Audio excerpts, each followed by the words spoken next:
enfermero de la Universidad Francisco de Paula Santander y especialista en perfusión y circulación extracorpórea de la Universidad del Rosario y de la Fundación Cardioinfantil en Bogotá. El tema a tratar en la mañana de hoy es anticoagulación en circulación extracorpórea, sistema clásico a demanda versus infusión continua de heparina. Realmente la heparina se desarrolló hacia 1916.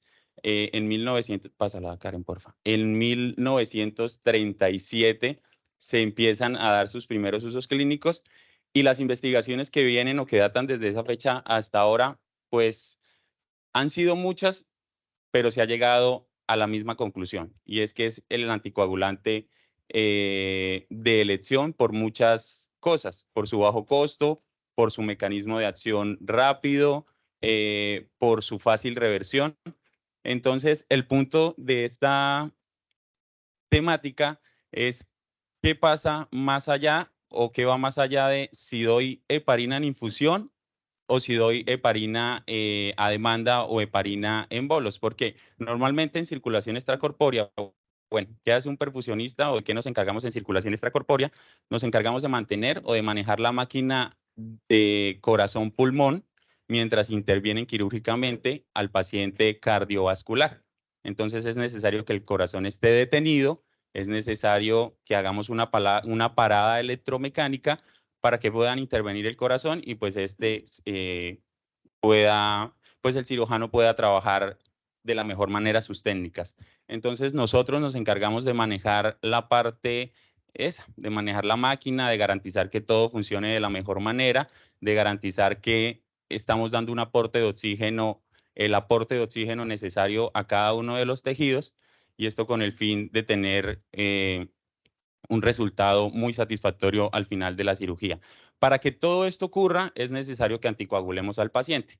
Yo sé que hemos visto que manejamos dosis de heparina en las unidades de cuidados intensivos, no sé, a 8 unidades hora, a 10 unidades hora, pero aquí es necesario dar dosis de heparina muy altas, porque en el momento de entrar en circulación extracorpórea, en el momento de sacar la sangre hacia un circuito o hacia una superficie extraña, pues realmente todos la cascada del complemento, la cascada de coagulación, todo se va a activar y generaríamos un desastre en caso de que se nos trombosara el circuito y demás. Entonces usamos más o menos, bueno, más o menos no, usamos entre 300 y 400 unidades internacionales por kilo de peso de heparina antes de entrar en circulación extracorpórea. Y ya después durante el procedimiento, dependiendo de la necesidad del paciente y de la necesidad de cómo se esté comportando la cirugía, vamos a seguir añadiendo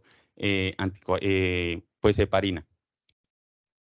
Normalmente lo que hacemos es eso, es dar heparina en bolos, vamos tomando tiempo activo de coagulación, que ya voy a hablar un poco de qué es eso, y dependiendo del resultado de este tiempo activo de coagulación, vamos a poner heparina. Pero entonces el estudio o esta revisión nos muestra ¿y qué pasa si ponemos heparina en infusión continua? ¿Qué pasa si dejamos, no a un lado, pero si empezamos a trabajar de las dos maneras en unos pacientes, la heparina en bolo o la heparina a demanda? ¿Y qué pasa si iniciamos infusión continua en otros? ¿Es más seguro para el paciente? ¿Son menos los efectos? ¿Qué variables podrían variar, vale la redundancia, perdón, y que quizá otras pueden haber diferencia en cuanto a lo que se está haciendo? Es importante tener en cuenta que nosotros no, y eso sí como algo general, nosotros no manejamos o lo que hacemos en el servicio que sea no es una receta.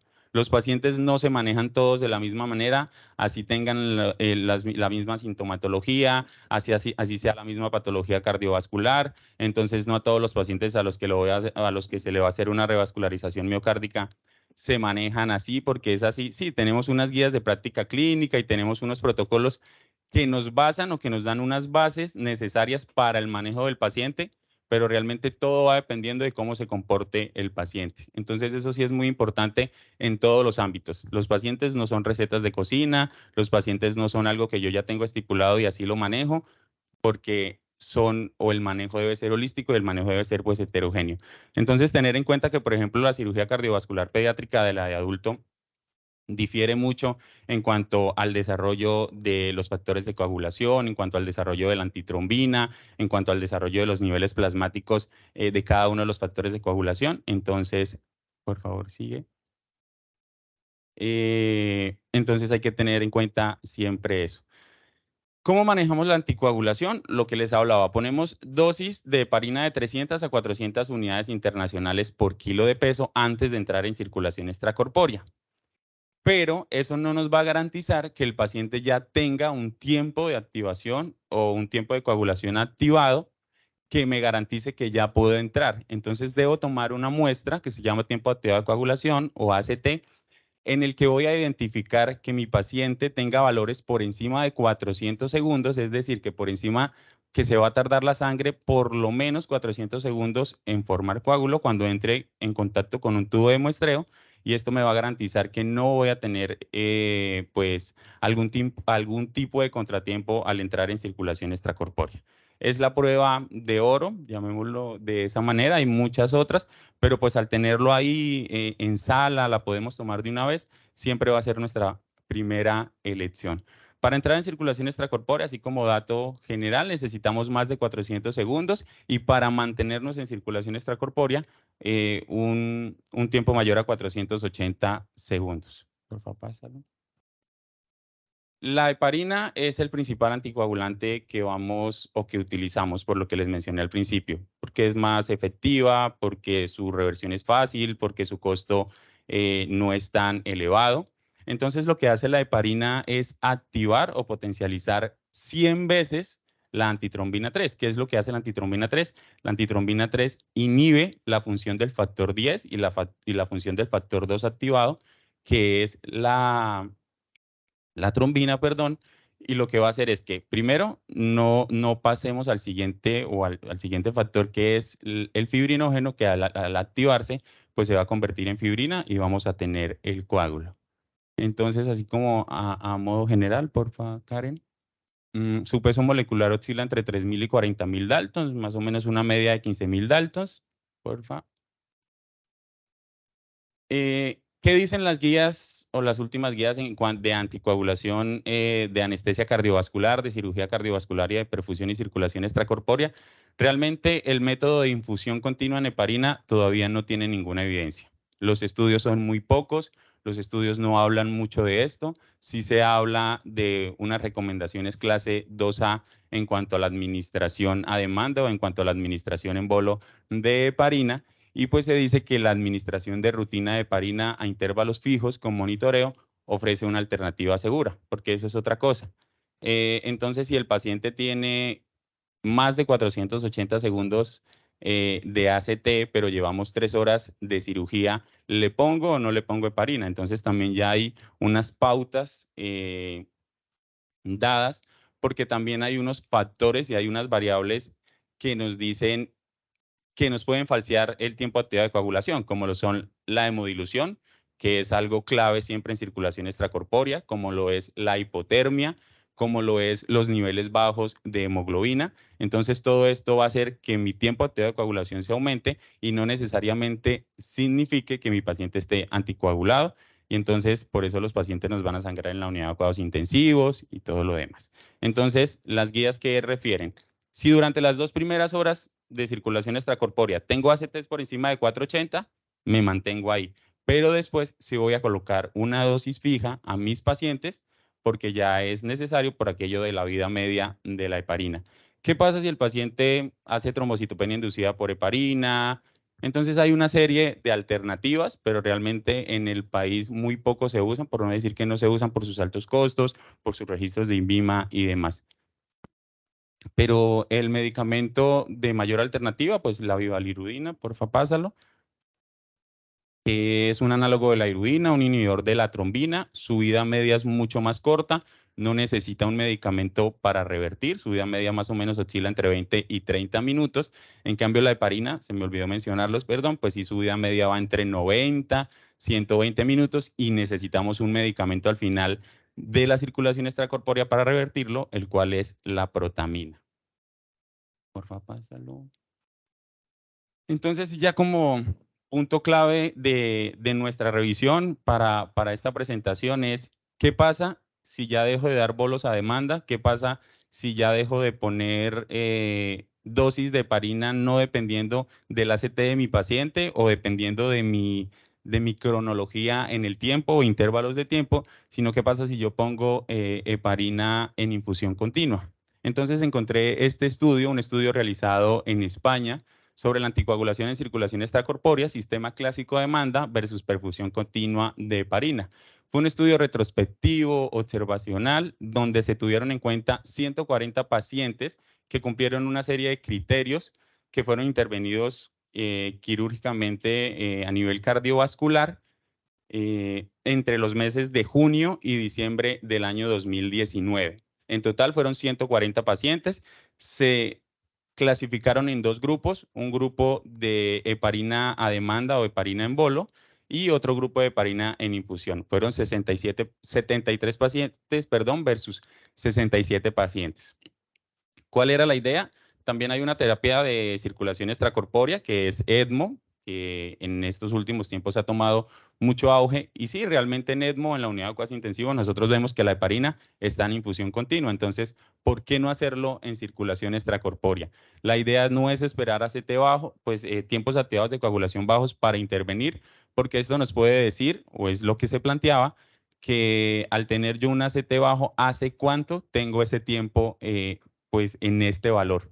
La infusión de heparina nos va a permitir que dependiendo de nuestros valores de tiempo activado de coagulación, vamos a aumentar la infusión o vamos a disminuir la infusión de la heparina y pues todo siempre vamos a buscar la seguridad del paciente y todo esto nos va a permitir pues mejorar el manejo y el tratamiento y por ende los resultados en el paciente.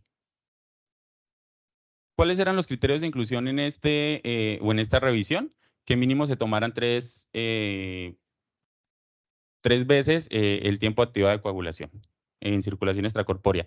No significaba, como les digo, a veces hay cirugías que duran 3, 4 horas, que solo voy a tomar 3 veces el ACT, sino que por lo menos hubiese 3, porque sí, a veces hay procedimientos tan cortos que no nos da el tiempo para tomar incluso un segundo ACT en circulación extracorpórea. Y que la temperatura fuera mayor a 30 grados centígrados, porque la hipotermia, como les mencioné, también es una variable para aumentar o para falsear mi tiempo activado de coagulación. Una serie de criterios de inclusión, que los pacientes hubiesen recibido heparina 24 horas antes del procedimiento, que hubiese sido un procedimiento de urgencia, que hubiese sido una hipotermia, pacientes con coagulopatías, con trombocitopenia inducida por heparina, o que tuviesen una CT basal mayor a 170 segundos. Se querían evaluar una serie de variables perioperatorias y posoperatorias. El tipo de intervención no es lo mismo. Ningún procedimiento es fácil, ni se puede subestimar nada. Pero, pues, si no es lo mismo entrar a un paciente a una revascularización miocárdica de 2 vasos o un reemplazo de válvula aórtica, al paciente al que hay que cambiarle la válvula aórtica, al que hay que plastearle la válvula mitral y al que de pronto por ahí tenga una coronaria que también haya que revascularizar.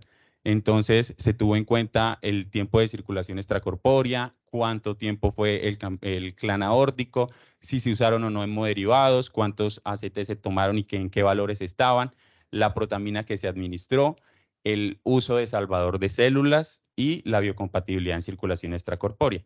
¿Qué es la biocompatibilidad en circulación extracorpórea? La tecnología y todo pues está tan actualizado que a mí siempre me enseñaron mis profes y es que la circulación extracorpórea es un mal necesario. ¿Sí? Decir que sacar la sangre del paciente a una superficie extraña es bueno para el procedimiento, pero pues hay una serie de variables y de determinantes que van a aparecer, la cascada de coagulación, la cascada de complemento, la respuesta inflamatoria, todo esto, pero pues si comparamos, perdón, contras y pros, pues realmente son mucho más los beneficios para el paciente. Y entonces la biocompatibilidad es eso, ya se están haciendo las tuberías y los oxigenadores con una serie de recubrimientos para evitar ese contacto, para evitar ese contacto de la tubería con la sangre, sino que es como sí, un recubrimiento que va a impedir ese contacto directo de la tubería con la sangre del paciente, con la circulación.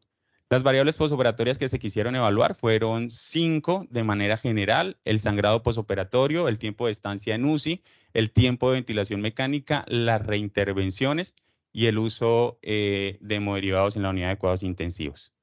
Entonces, se idearon un protocolo. ¿Por qué digo se idearon? Porque como les mencioné al principio, los estudios frente a esto son muy, muy pocos. Siempre se ha hecho desde que se descubrió la heparina, desde que se empezó a utilizar la circulación extracorpórea por allá en 1953, siempre se ha hecho heparina a bolos de demanda, cuánto es la dosis, los demás estudios, pero todo en bolos de demanda, la infusión muy poca.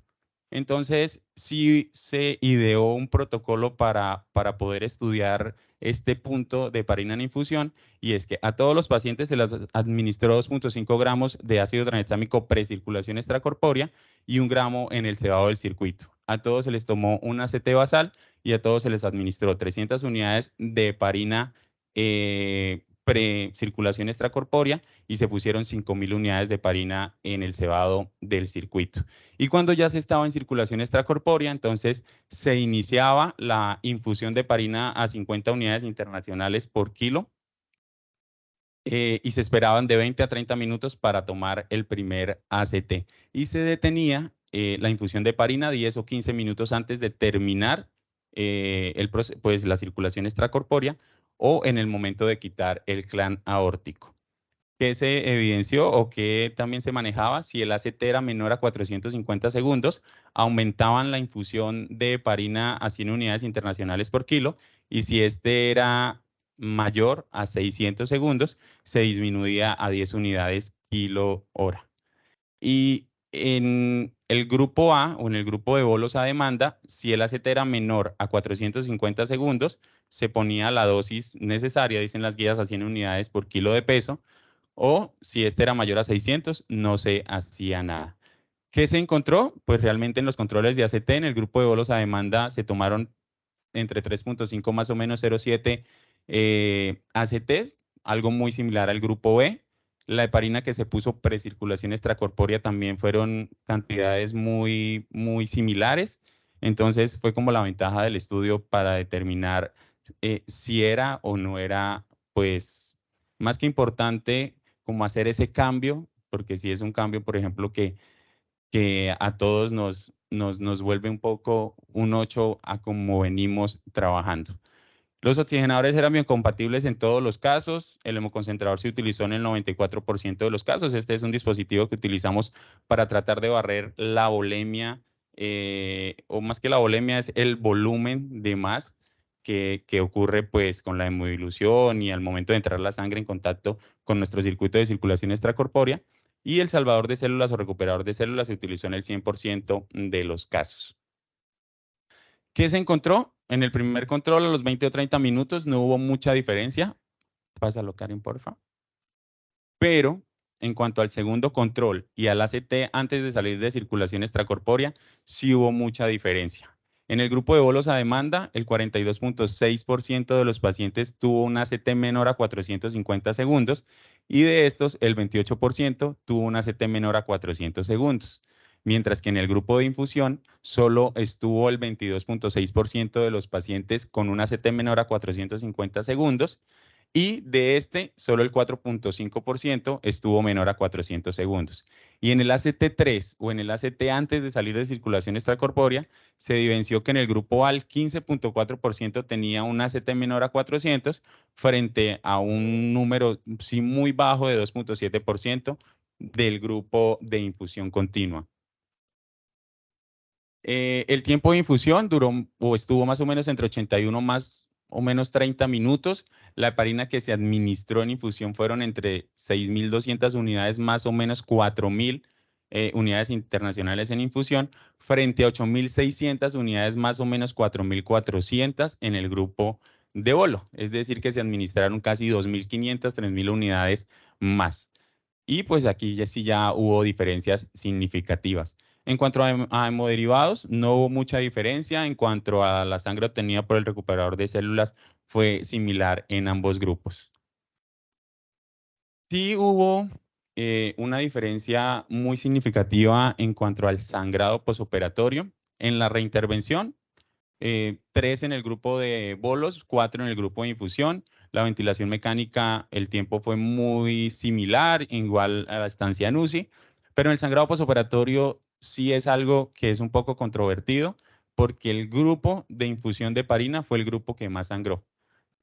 Menciona, no, por favor, devuélvelo, menciona que 511 mililitros más o menos 255 en el grupo de infusión frente a 421 más o menos 246. Entonces esto nos abre muchos más interrogantes a hacer más estudios clínicos, más ensayos, a revisar mucha más bibliografía, porque hay unas cosas que dicen, bueno, iniciemos heparina en infusión, pero hay otras que nos dicen, oiga, estudiemos más porque esta variable está un poco más afectada a la hora de usar este tipo de terapia. El protocolo que ya les mencioné, el que ellos habían ideado, por favor, Karen, sigue. ¿A qué conclusiones se llegó? Entonces, menciona el estudio que el sistema de infusión continua de heparina demostró una anticoagulación más estable durante circulación extracorpórea, que es mucho más seguro para el paciente, que nos permite a nosotros como perfusionistas actuar como más en tiempo real. Y lo que les hablé, pues los resultados tuvieron rangos de ACT mucho más estables y normales en la terapia por infusión que en la terapia por bolos a demanda. Nosotros, el boom o la actualidad en perfusión es perfusión guiada por objetivos. Garantizar que mi paciente tenga una entrega de oxígeno adecuada, una demanda, un consumo de oxígeno que esté acorde pues, a esa entrega. Garantizar en mi paciente niveles de microcirculación adecuados. Entonces, sí da para seguir proponiendo estudios, sí da para seguir diciendo, puedo poner infusión, a qué pacientes les puedo poner o a qué pacientes mejor voy con bolos de heparina. Entonces, esa era mi presentación. Muchísimas gracias.